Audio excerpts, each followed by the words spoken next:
किसी गांव में एक बुद्धिमान ब्राह्मण रहता था। उसका एक दोस्त था जो एक पैर से अपंग तथा बहरा था। वह दूसरे गांव में रहता था। एक दिन वह ज्ञानी ब्राह्मण अपने बचपन के दोस्त से मिलने के लिए घर से निकला। उसके दोस्त का घर काफी दूर था। वह ब्राह्मण रास्ते में जा ही रहा था कि उसे अचानक एक लंबा तगड़ा आदमी दिखाई दिया।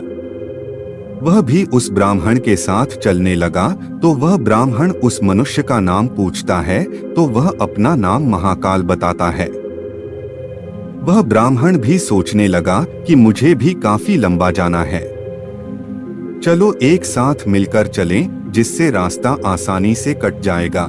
अब ब्राह्मण और महाकाल दोनों साथ साथ चल रहे थे कि अचानक एक गांव आ गया। तब महाकाल ने उस ब्राह्मण से कहा कि तुम चलो और मुझे इस गांव में थोड़ा काम है, मैं अभी आ रहा हूँ। थोड़ी ही देर में उसी गांव में एक भैंस ने एक आदमी को लात मार दी। थोड़ी ही देर में महाकाल उस ब्राह्मण के पास आ गया और बोला कि चलो। फिर वह ब्राह्मण उस महाकाल के साथ चलने लगा।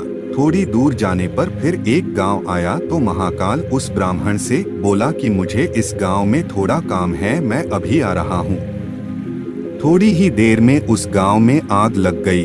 वह ब्राह्मण सोचने लगा कि यह आदमी जहाँ जहाँ जाता है तो वहाँ पर कोई न कोई घटना जरूर घटती है। अतः वह ब्राह्मण महाकाल से पूछ लिया कि भाई तुम कौन हो। ब्राह्मण की बात सुनकर महाकाल बोला कि मैं यमदूत हूँ, मनुष्यों के प्राण हरण करना मेरा काम है। उसके बाद ब्राह्मण महाकाल से पूछा कि तुम यमदूत हो तो ये बताओ कि अगली मृत्यु किसकी होने वाली है। तब महाकाल ने कहा कि अगली मृत्यु तुम्हारे उसी मित्र की होने वाली है जिससे तुम मिलने के लिए जा रहे हो। वह ब्राह्मण सोचने लगा यदि ऐसी बात है तो मैं अपने मित्र से मिलने नहीं जाऊंगा। महाकाल ने ब्राह्मण से कहा कि तुम जो सोच रहे हो ऐसा कुछ भी नहीं होगा, होनी अटल है इसलिए होकर रहेगी। थोड़ी देर में उस ब्राह्मण ने देखा कि उसका मित्र उससे मिलने के लिए बड़ी तेजी से चला आ रहा है। जैसे ही उसका मित्र उस ब्राह्मण के पास पहुंचता है, हृदयाघात होने के कारण उसकी मृत्यु हो जाती है। इससे उस ब्राह्मण को बड़ा पछतावा होता है। वह ब्राह्मण उस महाकाल से पूछता है, अच्छा ये बताओ कि मेरी मृत्यु कब और कैसे होगी। तब महाकाल ने कहा कि तुम्हारी मृत्यु ठीक 6 महीने के बाद दूसरे राज्य में फांसी लगने से होगी।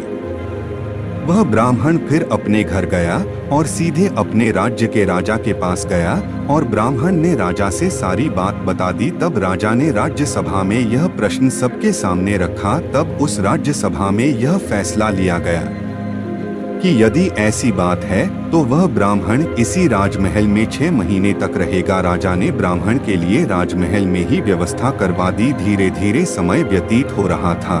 उस ब्राह्मण को नींद में चलने की बीमारी थी और यह बात उस ब्राह्मण को नहीं मालूम थी। जिस दिन उसकी मृत्यु होने वाली थी उसी रात्रि को ही वह ब्राह्मण राजमहल से निकलकर दूसरे राज्य के राजमहल में जाकर राजा के शयन कक्ष में राजा और रानी दोनों के बीच में जाकर सो गया।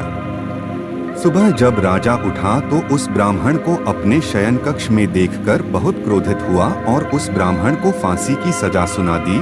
तब वह ब्राह्मण उस राजा से सारी कहानी सुना डाली, जिसको सुनकर वह राजा अपना एक गुप्तचर अपने पड़ोसी राज्य के राजा के पास भेजकर सारी जानकारी ले ली। जिसको सुनकर वह राजा अपने फैसले पर बहुत पछता रहा था। लेकिन उस राज्य का एक नियम था कि एक बार राजा जो सजा सुना दे फिर चाहकर भी उसे नहीं बदल सकता। राजा ने एक राजसभा लगाई और इसका उपाय पूछा। तब उस राजसभा में यह फैसला लिया गया कि एक पतले धागे का फंदा बनाकर आप ब्राह्मण को पहनाकर अपना वचन पूरा कर लीजिए।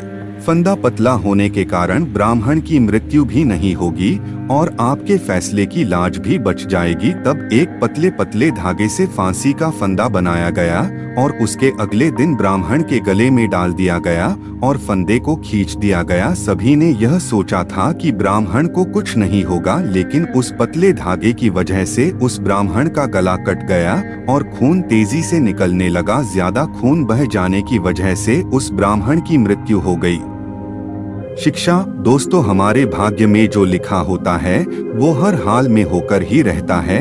उसे बदलाया काटा नहीं जा सकता है। उस ब्राह्मण ने अपने बचने के कितने उपाय किए, लेकिन मृत्यु के आने पर कोई उपाय काम न आया और उसकी मृत्यु हो ही गई। भाग्य का लिखा कभी नहीं मिटता। दोस्तों, इसी तरह की वीडियो देखने के लिए आप रहस्य ज्ञान चैनल को लाइक शेयर सब्सक्राइब जरूर करें।